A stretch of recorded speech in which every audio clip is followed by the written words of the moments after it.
Before we talk about the van der Waals equations, I wanted to talk about the ideal gas law. So, what the ideal gas law is, it's basically an easy way for us to model and predict the behavior of gases. It's basically an equation which reads PV equals nRT. And this equation is basically derived from certain relationships that we know about gases. To just give a quick overview, these relationships would be that pressure and volume have an inverse relationship, which means that as pressure increases, volume decreases, and as volume decreases, pressure increases. And another relationship that we know is that volume and temperature have a direct positive relationship, which means as temperature increases, volume increases, and as temperature decreases, volume decreases. And the same applies for pressure and temperature. So as temperature increases, pressure increases, and as temperature decreases, pressure decreases. Just combining these three different relationships and rearranging the variables kind of gives us the ideal gas law, which basically reads pressure multiplied by volume equals N, which is the moles times temperature times the R, which is the gas constant. And the gas constant, there's basically three different numbers for the gas constant because the value of the gas constant changes based on the units for volume and pressure that you're going to be using. What we want to focus on our presentation is the problems with the ideal gas law. The problem with the ideal gas law is that it makes two assumptions which are not always true for all real gases. And the two assumptions are that there are no intermolecular forces between gas molecules and that gas particles have negligible volume.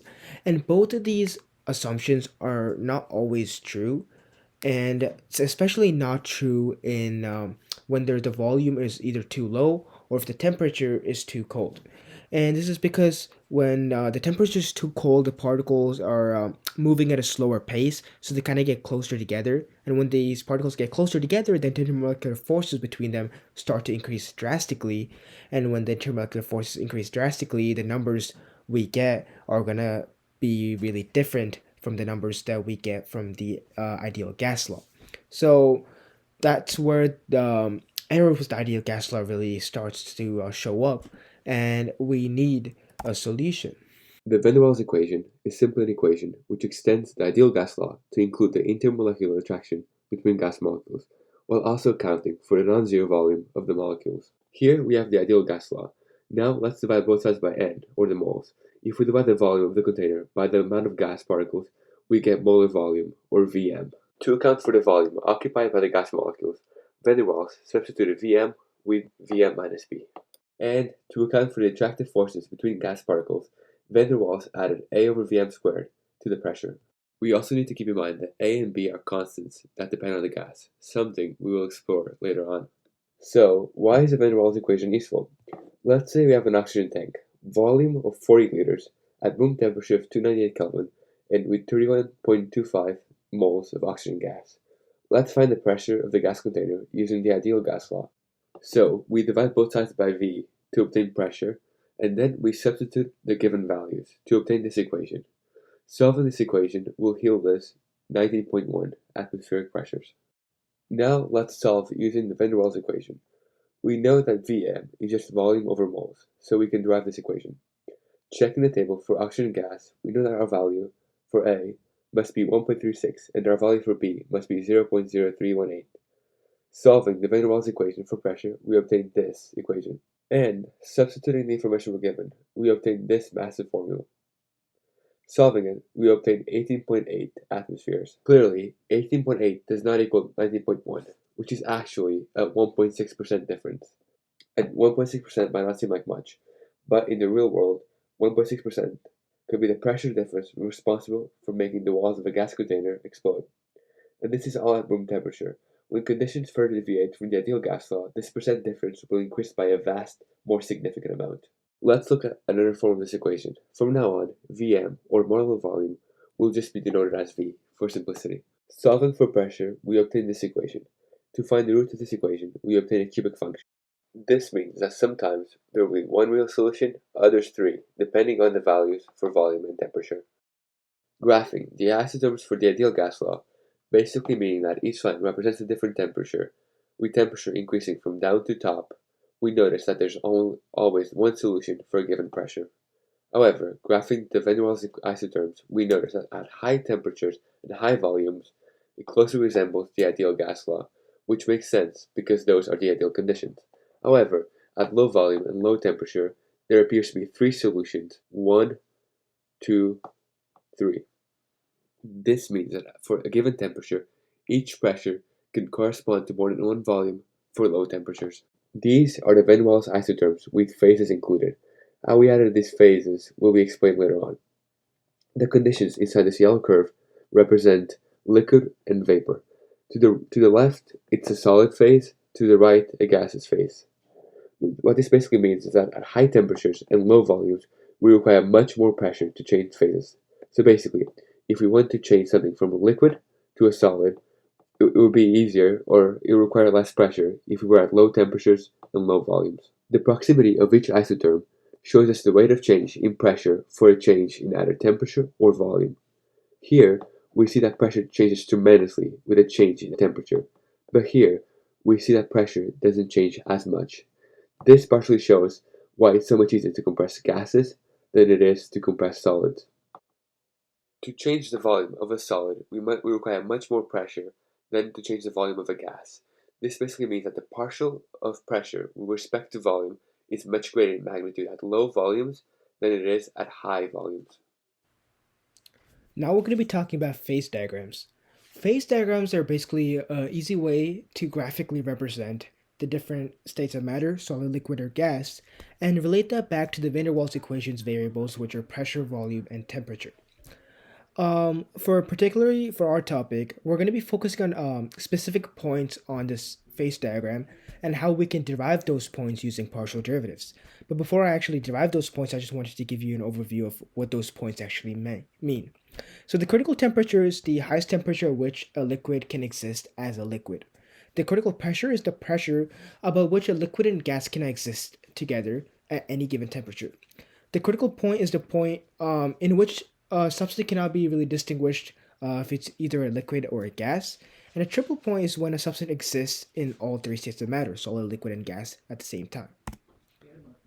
So what we're going to be doing is we're going to be using the van der Waals equation, and we'll use partial derivatives to find the critical pressure, critical volume, and critical temperature. We'll be taking the partial derivative volume with respect to pressure to find all three critical points. And I'm going to do that for you right now. First, we're going to be starting off with writing the van der Waals equations in terms of pressure. So we rearrange the equation to set it in terms of P. And then after that, we're going to be taking the first partial derivative of volume in terms of pressure.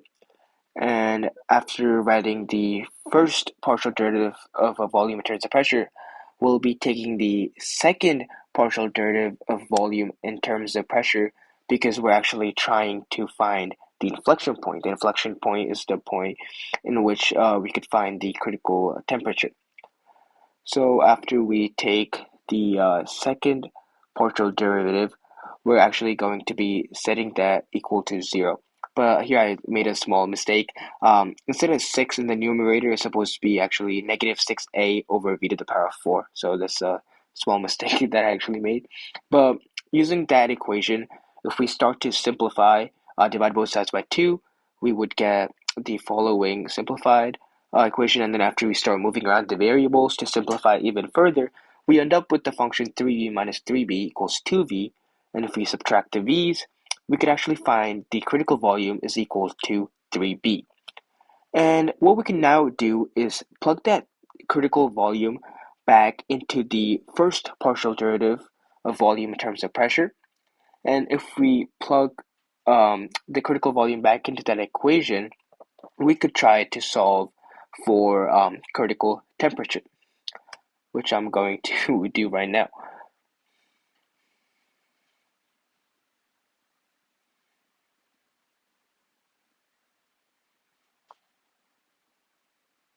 So here we kind of find that critical temperature equals 8A over 27 RB.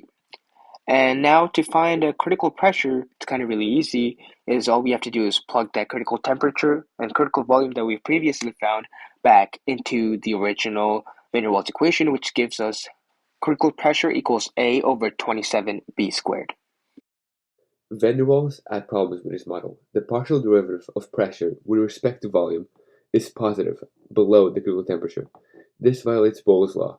Pressure must decrease with volume increases, but this graph is showing that pressure increases with volume increases, something impossible. There is one more problem with the current model. Below the critical temperature, there appears to be three corresponding volumes for a given pressure, something that is impossible. In essence, the partial derivative of pressure with respect to volume must equal zero when the substance is a liquid. That is why above the critical point we can't liquefy gas, because the partials will never be zero. However, at the critical point, that is when the first partial equals zero occurs. That is why the critical temperature is the minimum required temperature we need to liquefy gas. Below the critical temperature, all the partials should be zero. This is something that is not happening, so we must somehow manipulate this graph to make it happen. This is where Maxwell's construction comes into play. With this, for every isotherm below the critical temperature, we're trying to find a line such that the area above and below of the function are the same. What this basically means is that the pressure will always increase as volume decreases. As volume decreases, the pressure will increase, then the pressure will be zero by definition of a liquid, and then when it becomes a solid, the pressure will increase again. Now, if we adjust every single isotherm below the critical temperature using Maxwell's construction, we obtain this. Here, we notice that the highest partial equals zero occurs when at the critical temperature. Below the critical temperature, there is partials equal to zero. If we connect all those partials equal to zero, we form this curve. This curve here represents liquid plus vapor state. Above this curve, but below the critical temperature, it's where gases occurs, and to the left of this curve, it is where solids occur. In AP Chem, we talked a lot about the ideal gas law and how it maps the behavior of gases. But me and Dan chose to focus on the Van der Waals equation because we really learned how the ideal gas law can apply to all situations and all types of gases in the real world. And to this project, we really learned a lot more about the application of level curves and the partial derivatives in the Van der Waals equation and how that helps us, determine the critical points, critical temperature, critical volume, and also the isotherms to show the trends in the Van der Waals equations. Um, I think we learned a lot more about how we can use chemistry in real life situations and how these Van der Waals equations are actually practically being used by chemical engineers right now to model real gases. Yeah, so that's it for our presentation, and we have our three sources that we used in this presentation here. Thank you so much for listening.